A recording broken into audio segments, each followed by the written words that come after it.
Hi, my name is Charlie McGrath, founder of WideAwakeNews.com, host on the Rinse Radio Network, co-founder of Doomcast.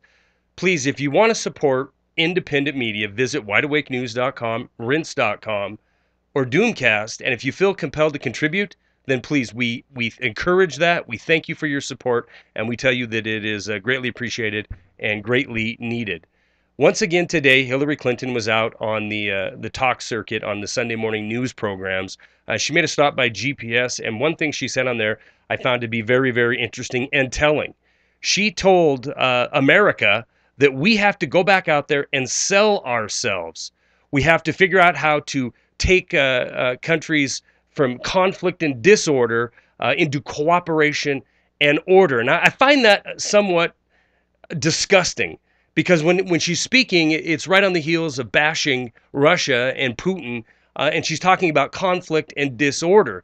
Well, the conflict and disorder that was in her mind, obviously, just speaking about Russia and Ukraine, is the disorder and conflict inside of Ukraine. Now, it's unfortunate that we have a media that won't immediately call her out on that and say, what about the American involvement in destabilizing Ukraine? And for those that don't know, and that have maybe just stumbled across this channel, the United States of America, us, we the people with $5 billion of our taxpayer dollars, quasi-government agencies, and scores of programs, destabilized Ukraine, helped topple the government in Ukraine, and where we ended up with this Poroshenko government and the conflict and strife that's going on today. Yet Hillary's out not talking about the meddling of the United States or the expansion of Empire America. She's talking about how we need to get back out there and sell the message that basically America is a global force for good. This is troubling because it shows that Washington, D.C. no longer holds sway over the world. We no longer snap our fingers and see countries like Germany jump. In fact, next week could be very telling to exactly how much power we have or influence we've lost. You see, the whole notion is next week, Europe's going to come on board with these very tough, very draconian, with these very tough sanctions against Russia. Now, Germany is going to, a country like Germany, who's the largest economic power in Europe, and certainly beholden to the United States, at least it seems by their actions in the past, but they're even more beholden to Russia, it would seem to me, getting 34% of their energy from Russia. Are they willing to step up and put on a bunch of tough sanctions that's going to cripple their own economy? Are we ready to accept what happens if they do?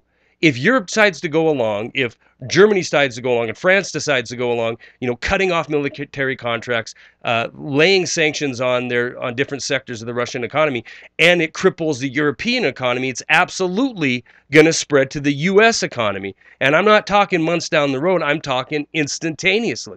So through the actions of Washington, D.C., destabilizing the government of Ukraine, causing a conflict there, or at least being a large bit player in the conflict in Ukraine, and now demanding that European countries go along with sanctions for a crime that has occurred, that the best evidence we have so far is a YouTube video clip. I mean, from what has been released publicly, the Russians have released more hard evidence than anything we've seen out of the Department of State. We've seen spokesmen come out and talk about we have evidence, we have proof. When they're pressed by reporters on what is this proof, what is this evidence, can we see it? They're just no, trust us, we have it. We have information from our intelligence agencies that this has occurred, and the way we are telling you it has occurred. Now, how many times do we have to be fed this same line of garbage over and over again? They knew that there was weapons of mass destruction inside of Iraq, therefore we needed to invade. They knew that Assad in Syria was using chemical weapons against his own population, so we needed to provide some kind of air cover. In the first case, we did follow the evidence from the intelligence agencies, and it led us into a decade-long war where hundreds of thousands of people died, including 5,000 Americans. And in the second case, the public outrage was so much that we didn't provide this air war over Syria, and then found out later on that the known information, this dyed-in-the-wool information, was absolutely false. So You have America with the soiled, sullied reputation.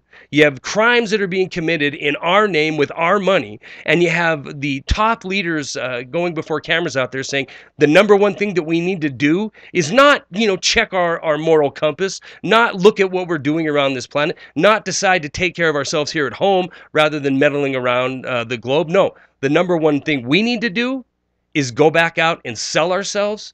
You've got to be kidding me. Stories are attached. That's all I got.